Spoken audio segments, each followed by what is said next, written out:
Hi guys and welcome to Whiskey Geek. My name's Ben and I'm the geek, and today I'm looking at the Laphroaig quarter cask. Now the quarter cask goes back to the days of whiskey being transported around on the back of horses and donkeys, where a full-size barrel of about 200 litre capacity was both too heavy and too cumbersome. You couldn't split the load, so they came up with the quarter cask, which is about 45 to 50 litres capacity, and that allowed them to put one on either side of the horse and split the load.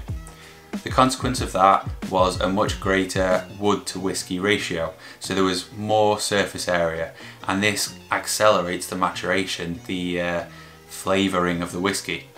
So Laphroaig decided to make use of that. They took some of their whiskey from an ex-bourbon barrel after about 5 years and popped it into quarter casks for final finishing. This intense maturation has given the whiskey some rounded, sweeter, woody tannins. For me, this is another great example of a no-age statement whiskey done right. If this had been labelled 5 years and popped on the shelf alongside the 10-year-old, people would dismiss it and go for the 10-year-old. It's been ingrained into us that the older a whiskey is, the better. There's elements of truth in it, but it's not a be-all and end-all. The rapid maturation, the rapid flavours, to me, give this an edge. This has also been bottled at 48%, which gives it a great strength to really deliver all the flavours. It's very full.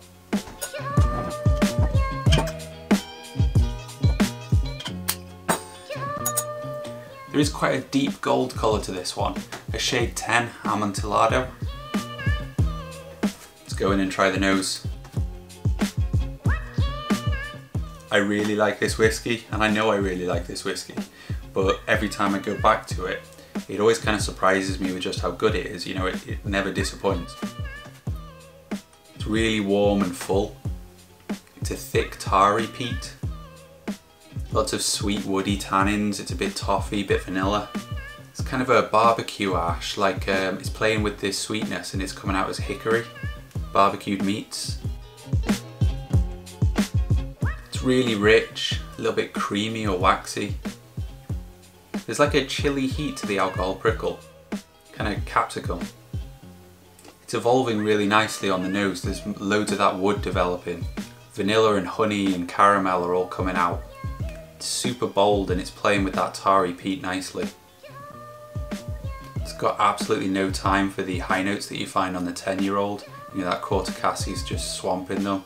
The rich, sweet, oaky tannins are really stealing the show. That medicinal iodine aroma is kind of bolstering the ashy barbecue. Onto the palate. This is the quintessential Laphroaig to me. This is where you should start to really appreciate Laphroaig. It opens with a really thick, sweet, tanniny oak. You know, there's vanilla, there's caramel. A smoke begins to build, and it builds and it builds, and it doesn't stop building. It becomes quite ashy. Loads of barbecue hickory. Again, some capsicum heat. It really mellows out on that charred woody girth. It's a sweet tone throughout. That capsicum pushes through into the finish and it's really long and full. Predominantly ashy barbecue, but that hickory sweet vanilla, it's all still in there and it's all bubbling around. I really enjoy this whiskey. I love how unapologetic it is. It's just so in your face, it's so forward. I once bought a bottle of it for a friend who was kind of settling into whiskey, beginning to appreciate Islay, without really thinking through just how in your face it could be. It was a push too far, and so I ended up swapping the bottle for a Speyside that I had, so I've got a spare one of these for when I finish this bottle, which is not too far off.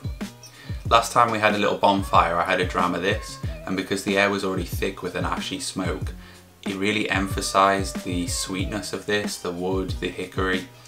Now, as this is a 48% whiskey, I'm going to try dosing the end of that dram with a little bit of water, see if that softens it up and makes it a little bit more friendly. That's brought a real mustiness to the wood. It's kind of toning down the smoke and bringing out kind of a peanutty tone. More of the medicinal. It's quite a big change. Something a little bit gummy to it. On the palate, what is toned down is the woody sweetness. You're left with a lot of the ash and again a musty wood, but it's not got that vanilla, the the sweet tones. Did definitely tone down all of the capsicum though. For my preferences, I definitely drink it at 48%. That kind of toned down what made the Quarter Cask special for me. So I've given the Laphroaig Quarter Cask a rating of 85 out of 100. This is a really cracking whiskey, one that I really enjoy. It's exactly what you should expect from Laphroaig. It's a bold, strong, characterful flavour profile. It's a little bit in your face. Probably not for everyone, and I certainly wouldn't recommend it for beginners to Islay, but once you've learned to embrace the peat, this is one to look forward to. So thanks for watching guys and joining me for another whiskey review. I hope you've enjoyed this video. If you have, chuck a like and a comment below and consider subscribing for more whiskey antics. Cheers!